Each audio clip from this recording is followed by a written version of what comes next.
We are halfway through the year. It's time to do a reading recap of what we've read so far this year. My goal for the year is to read 50 books. I've already read over 30, so we're definitely on track.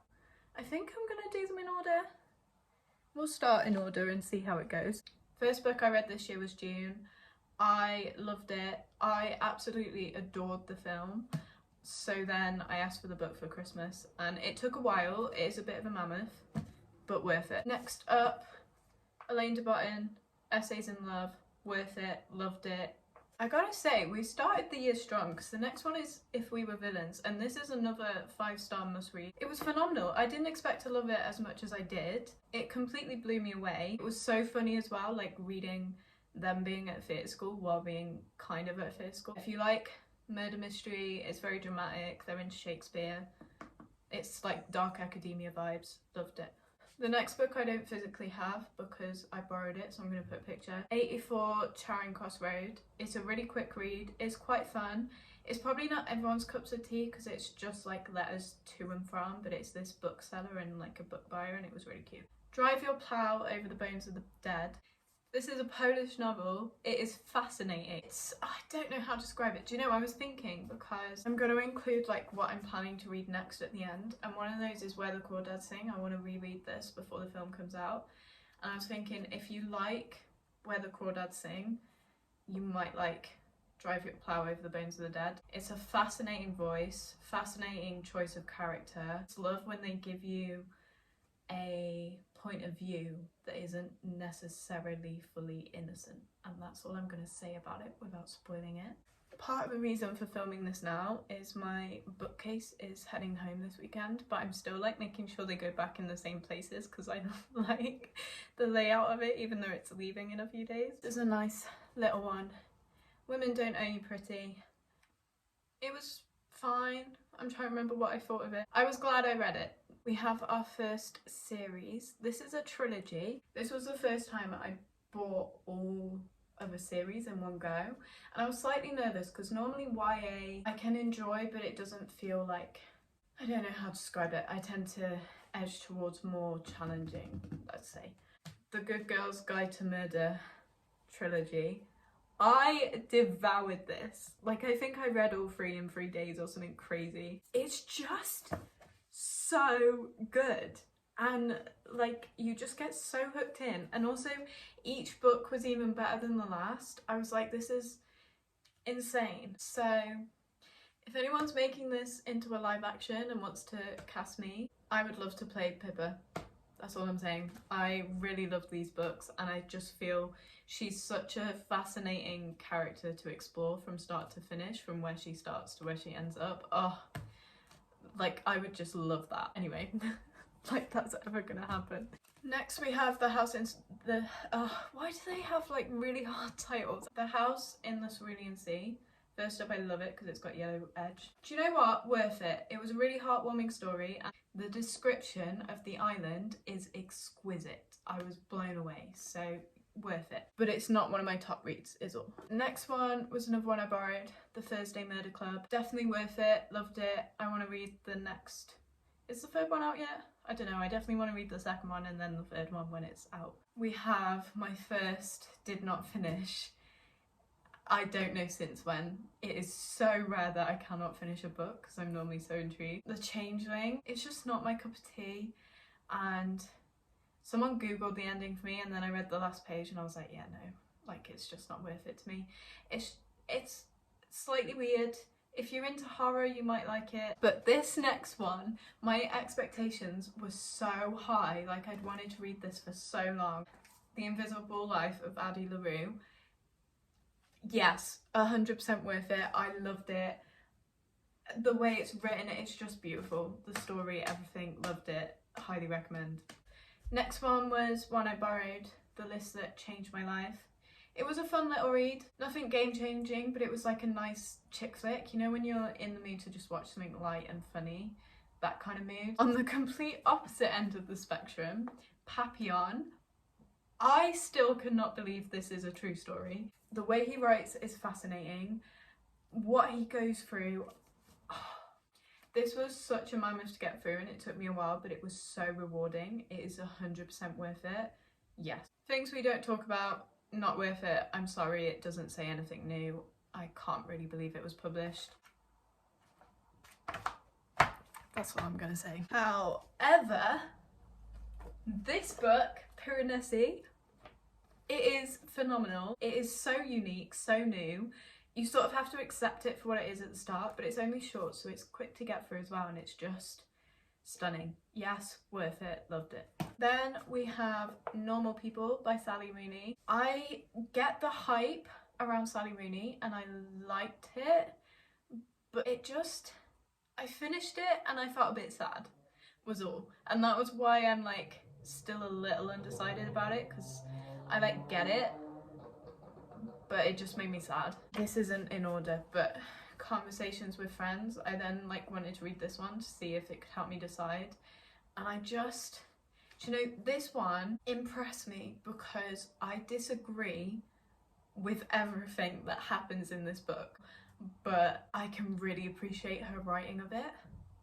Does that make sense? Like, I disagree with this book, but I still enjoyed reading it because the way she wrote it was fascinating. I still feel undecided. Like, reading them didn't bring me joy, but I appreciate her as an author, and I really think she is talented as an author to sort of write about stuff that isn't enjoyable necessarily to read, but still, I don't know how to describe it, but yeah, I'm still split on Sally Rooney, to be honest. However, Clara and the Sun, oh my, this book was phenomenal. This is, it's stunning. It's on my must reads. Yes, 100% worth it.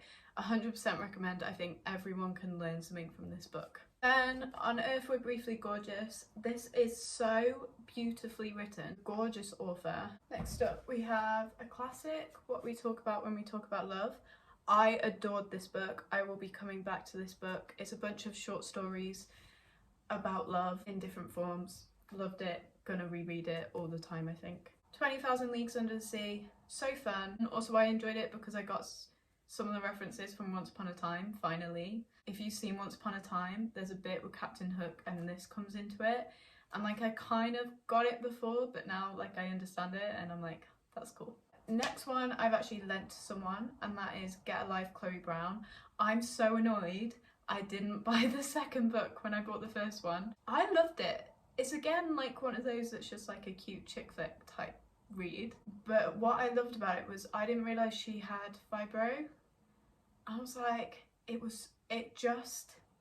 I loved reading about chronic illness in a way that was just written so well and like made it feel seen rather than misunderstood. And the way he treated her about it was just like, oh, okay, like, it was nice. I loved it. I want to read the next two. Another, do you know what? I've done really well. Like, I've read some really good books. A Single Man, absolutely fascinating. If you are at all interested in psychology, read this book. It is basically one day in this man's life and all his like psyche and his it's just, it was incredible to read. Again, a quick one, but it's also a classic. Yes. The next one I've also lent to my mum. This is How You Lose the Time War. This is hard because this book is so confusing and never explains itself, which makes it really hard to get into even though it's short, but you realise there's this like really beautiful poetic centre to it, and if you sort of just accept that it's not going to explain each thing, you can really, like, I started to really love it. It was a form of art in a way, but it was really hard to understand and really confusing, so take from that what you will. I don't know whether to recommend it or not because I'm like, it has this centre, but you have to work hard to get to that. I also lent the next one to my mum to read on holiday, Before the Coffee Gets Cold.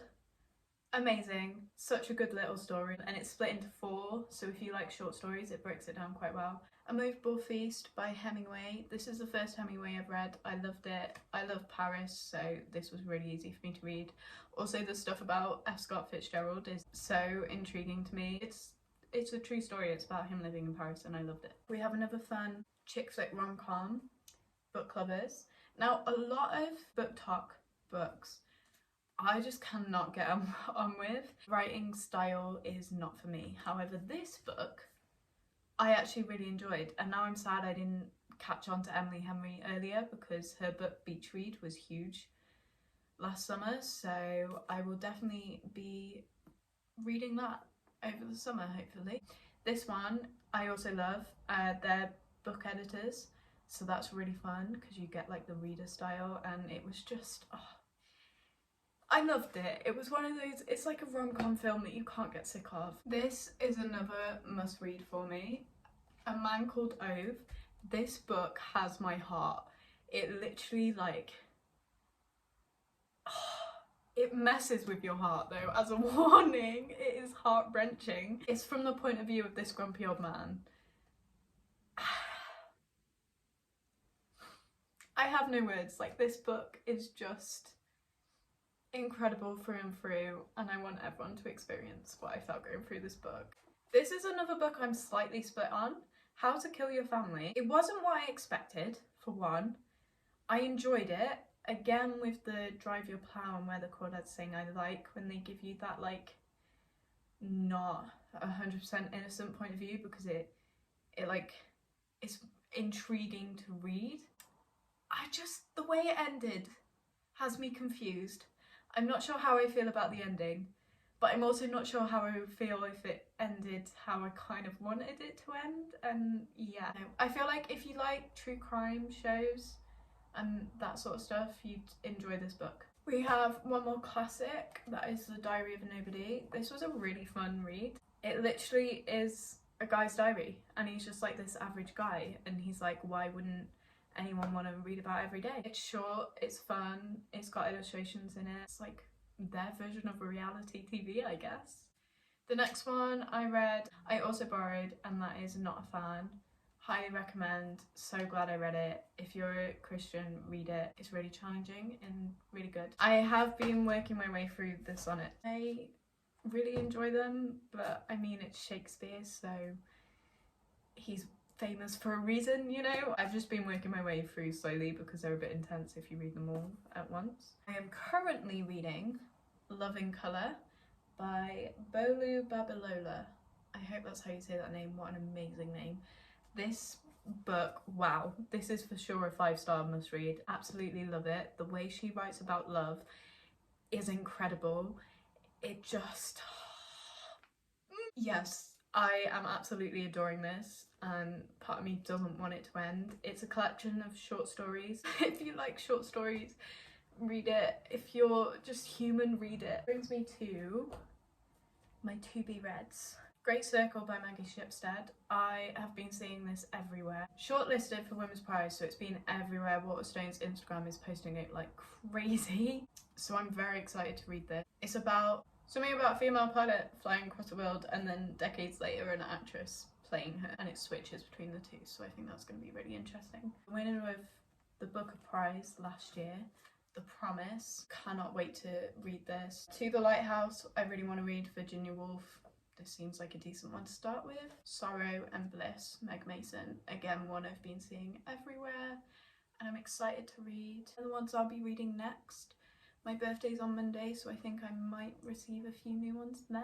Let me know any books you've read this year that you think I should. Give me book recommendations. I'm open to all and any. Thanks for watching. I hope you found some books you want to read. Like, comment, subscribe, and I'll see you on the flip side.